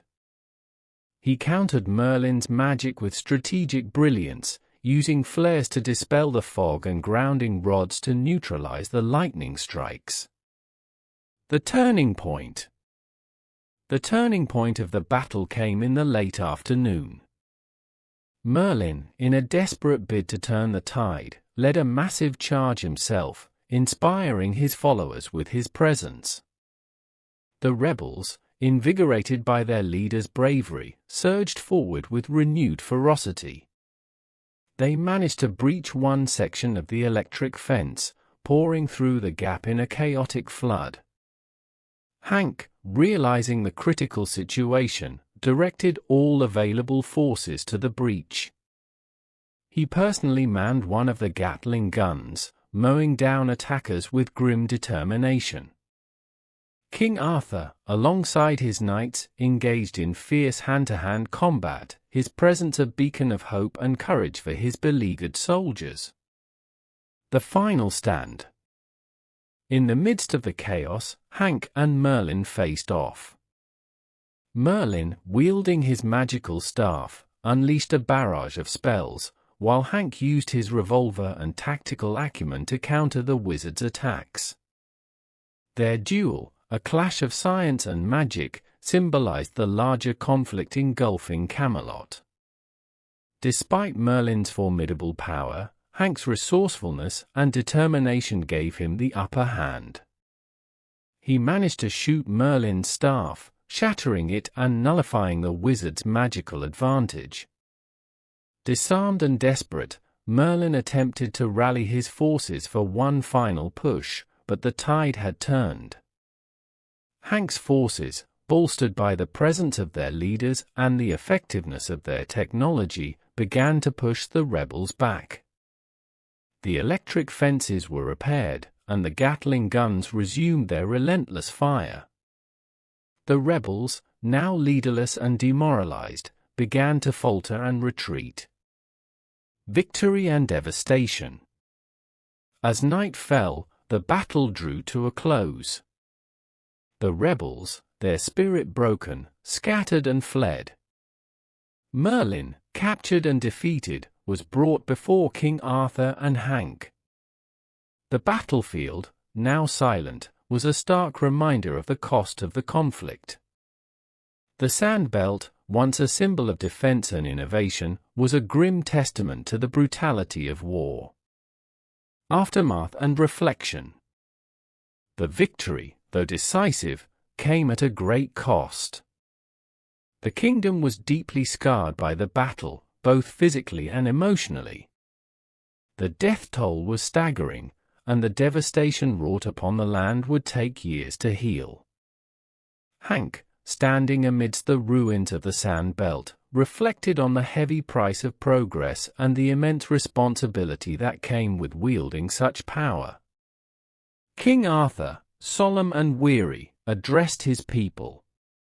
This battle has shown us the true cost of division and the perils of clinging to the past. We must learn from this and strive for a future where innovation and tradition coexist in harmony. Merlin, stripped of his power and influence, was exiled, marking the end of an era. The surviving nobles, chastened by their defeat, pledged their loyalty to Arthur and Hank, recognizing the futility of their resistance. Rebuilding and moving forward. The aftermath of the Battle of the Sand Belt marked the beginning of a new chapter for Camelot.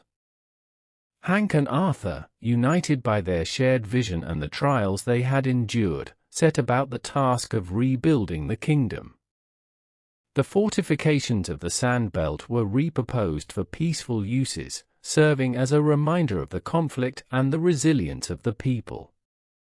Hank's technological advancements continued to shape the kingdom, but with a renewed focus on inclusivity and understanding. Education and communication became paramount, ensuring that the benefits of progress were shared by all and that the mistakes of the past were not repeated. The people of Camelot, scarred by the war but hopeful for the future, embraced the new era with cautious optimism. The lessons learned from the Battle of the Sand Belt forged a stronger, more unified kingdom, where the ideals of progress, justice, and compassion guided their path forward. Conclusion. The Battle of the Sand Belt was a pivotal moment in Camelot's history, a clash of ideologies and a testament to the power of innovation and unity. Hank Morgan's leadership and technological prowess, combined with King Arthur's wisdom and valor, overcame the forces of tradition and superstition. The victory, though costly, paved the way for a brighter future, where the lessons of the past informed the progress of the present, and the promise of a better tomorrow united the people of Camelot. Chapter 11: A Pyrrhic Victory.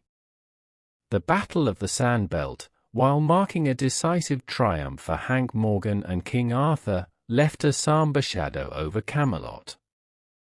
The victory had been achieved at an exorbitant price, with the kingdom in shambles and the populace deeply scarred by the ravages of war.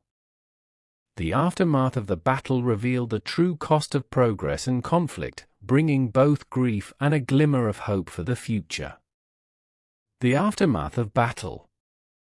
As the first light of dawn broke over the battlefield, the full extent of the devastation became painfully clear. The once fertile plains around the sand belt were now marred by craters and littered with the bodies of the fallen. Smoke still rose from the remnants of hastily erected fortifications, and the air was thick with the acrid stench of gunpowder and blood. Hank Morgan, physically exhausted and emotionally drained, surveyed the scene with a heavy heart. The landscape, a testament to the brutal clash of ideologies, was now a graveyard for countless soldiers and knights who had fought valiantly on both sides. The weight of responsibility pressed heavily upon Hank's shoulders as he navigated the chaos, searching for survivors and offering what little comfort he could to the wounded. The toll on the kingdom. Camelot, once a beacon of hope and prosperity, lay in ruins. Villages had been razed, crops destroyed, and the infrastructure painstakingly built under Hank's guidance was now reduced to rubble. The population, already weary from the prolonged conflict, faced a grim future of rebuilding amidst their grief and loss. In the aftermath of the battle, Hank's loyal followers and the remnants of King Arthur's forces worked tirelessly to tend to the wounded and bury the dead. The camaraderie and resilience that had seen them through the darkest days of the conflict now drove them to restore some semblance of order to their shattered world. The fallen allies. The victory had come at a heavy price, with many of Hank's closest allies and friends perishing in the battle. Sir Lancelot, the brave and noble knight who had stood by Hank through thick and thin, had fallen in the heat of combat, his valor and loyalty forever etched in the annals of Camelot's history.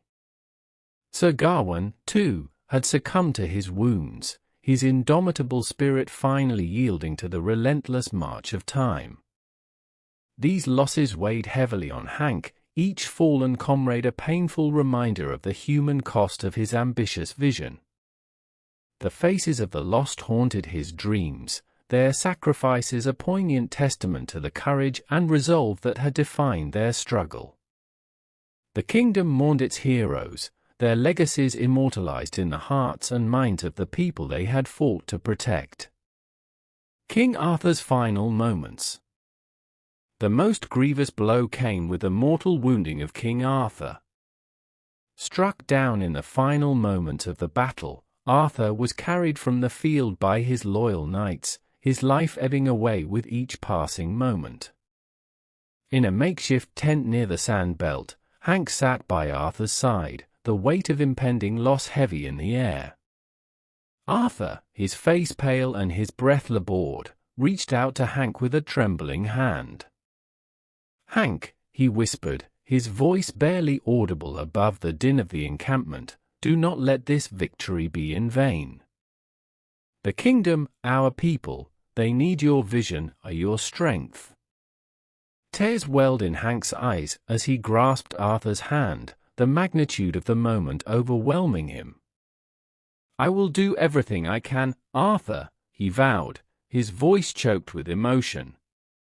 "I will honor your legacy and work tirelessly to build the future we dreamed of." Arthur's gaze softened, a faint smile playing on his lips.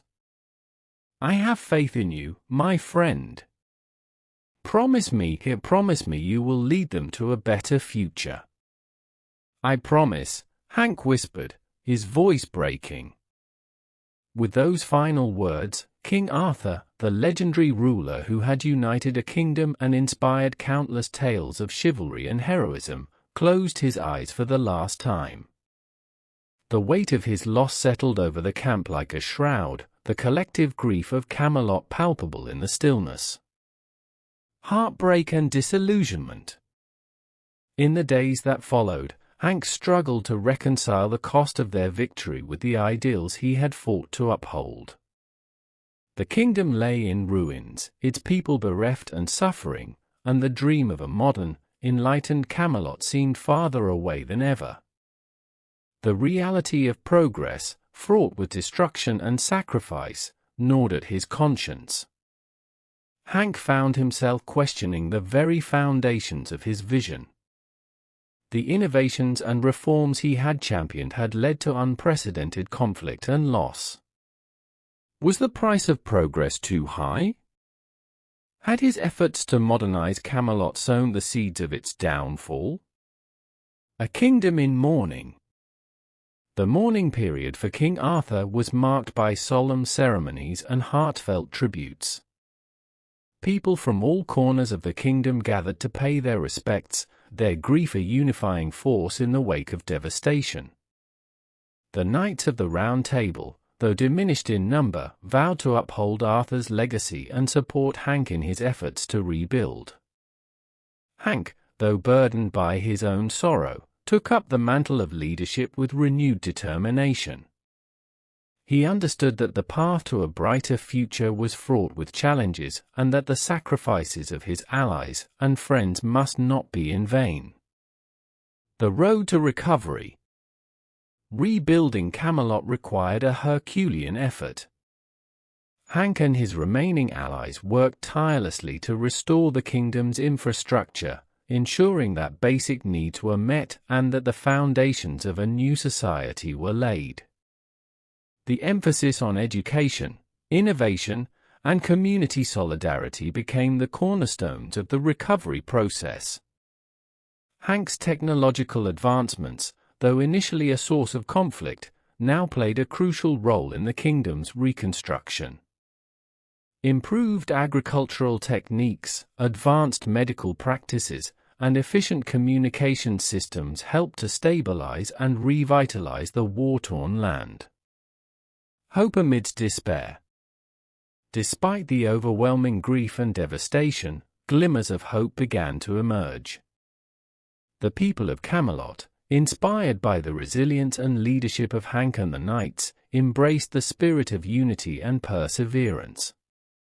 Communities came together to rebuild, drawing strength from their shared experiences and the memory of those who had sacrificed their lives. Hank's promise to King Arthur became the guiding light in the darkness.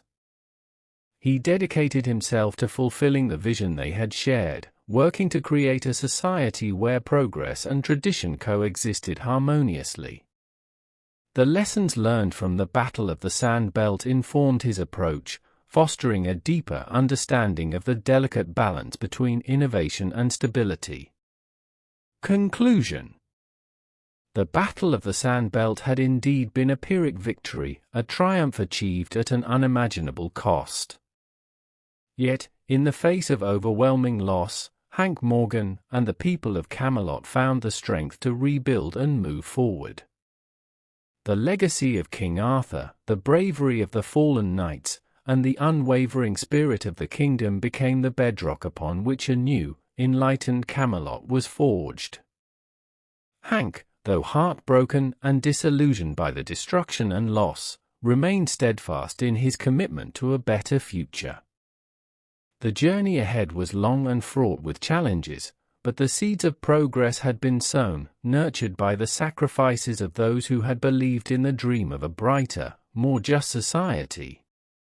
The echoes of the battle, both a reminder of the past and a call to action for the future, guided Camelot towards its destiny as a beacon of hope and progress in a world forever changed by the clash of ideologies. Chapter 12. Return to the Future. Hank Morgan, the once optimistic engineer from Connecticut, now stood a broken man amidst the ruins of his dreams. The Battle of the Sand Belt had left him grief-stricken and exhausted, both physically and emotionally.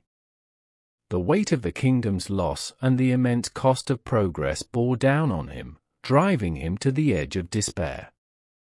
Seeking solace, he retreated to his secret workshop, the place where he had once felt most at home, surrounded by the innovations that had defined his time in Camelot. Retreat to the workshop. The workshop, hidden deep within the fortified walls of Camelot, was a sanctuary of modernity in a medieval world. Here, Hank had spent countless hours designing and constructing devices that he believed would bring enlightenment and prosperity to the kingdom. Now, it seemed like a tomb for his shattered dreams. The hum of machinery, once a comforting sound, now only echoed the silence of his heart. Hank slumped into his chair, his body heavy with exhaustion.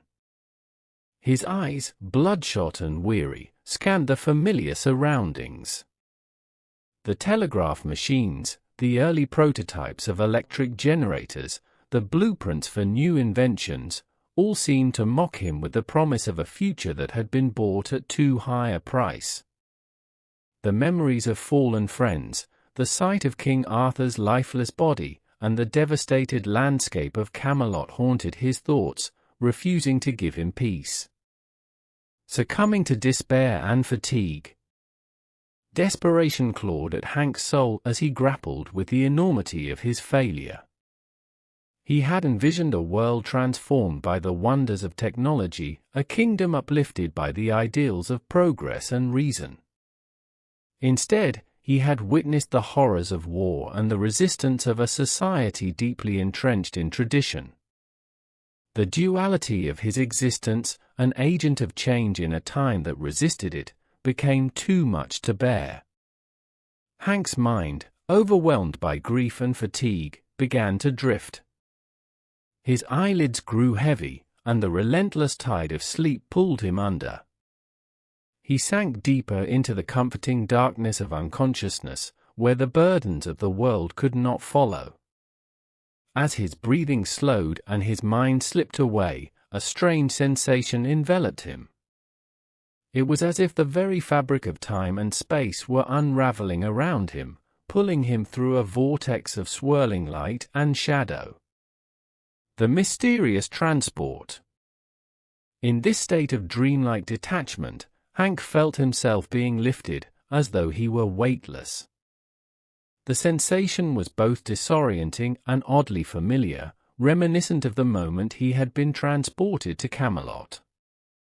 His surroundings dissolved into a kaleidoscope of colors and sounds, a whirlwind of sensations that defied explanation. The boundaries between past and present, reality and dream, seemed to blur and merge. As abruptly as it had begun, the sensation ceased.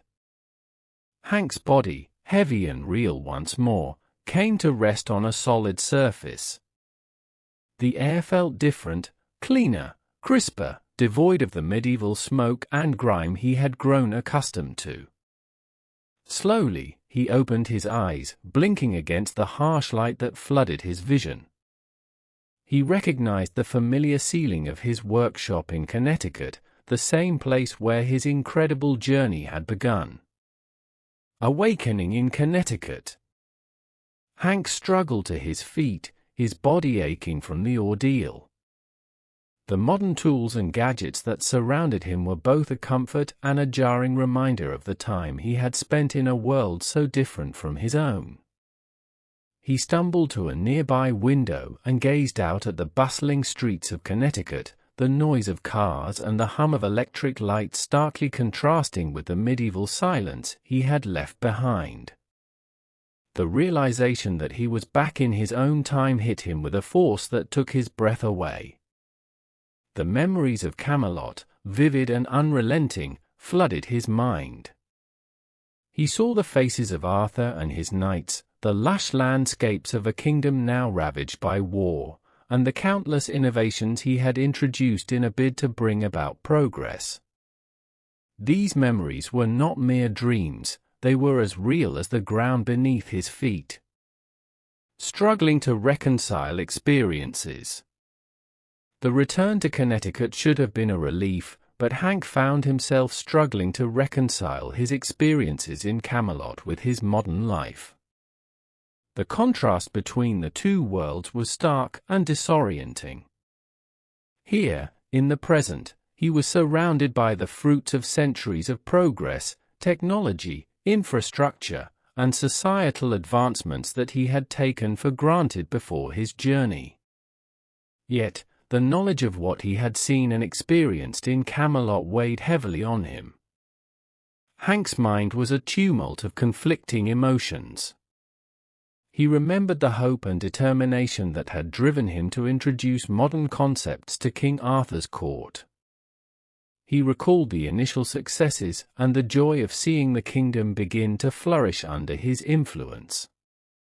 But these memories were inexorably intertwined with the images of destruction, the bloodshed of the Sand Belt, and the haunting final moments of King Arthur. The haunting memories. The memories of Camelot remained vivid, as though etched into his very soul. He could not escape the faces of those he had lost, the brave knights who had become his friends, the villagers who had looked to him with hope, and the wise, noble king who had believed in his vision. Each memory was a reminder of the clash between progress and tradition, a conflict that had defined his time in the medieval world. In quiet moments, Hank would close his eyes and see the rolling hills of Camelot, hear the clang of swords in training, and smell the earthy scent of the countryside. The sense of loss was profound, for he had not only left behind a kingdom in ruins, but also a part of himself. The man who had ventured to Camelot and returned was irrevocably changed, marked by experiences that few could ever understand. A new perspective on progress. As days turned into weeks, Hank slowly began to adapt to his life in Connecticut, though he was forever altered by his journey. He returned to his work, but with a new perspective on progress and innovation. The lessons he had learned in Camelot, about the importance of balance, the human cost of rapid change, and the resilience of tradition, shaped his approach to his engineering projects. Hank became an advocate for thoughtful, inclusive progress. He understood that while technological advancements could bring about great benefits, they must be implemented with care and consideration for those who would be affected. He sought to bridge the gap between the past and the future, much like he had tried to do in Camelot, but with a newfound humility and respect for the complexities of human society. Conclusion. The return to his own time marked the end of one journey and the beginning of another. Hank Morgan, once a confident engineer driven by the promise of progress, now carried the weight of his experiences in Camelot as both a burden and a guiding light. The clash between progress and tradition that had defined his time in King Arthur's court remained a poignant reminder of the challenges inherent in shaping a better future. Hank's memories of Camelot were a testament to the enduring struggle between old and new, a narrative that echoed through the ages. As he walked the streets of Connecticut, surrounded by the trappings of modernity, he felt a deep connection to the past and a renewed commitment to forging a path forward that honored both innovation and the timeless values of humanity. Though Camelot was a world left behind, its lessons and legacy lived on within him, guiding his steps as he navigated the complexities of his own time. Hank Morgan's journey had come full circle, from the halls of King Arthur's court to the modern world, enriched by the wisdom of the past and the promise of a future shaped by thoughtful progress and enduring hope.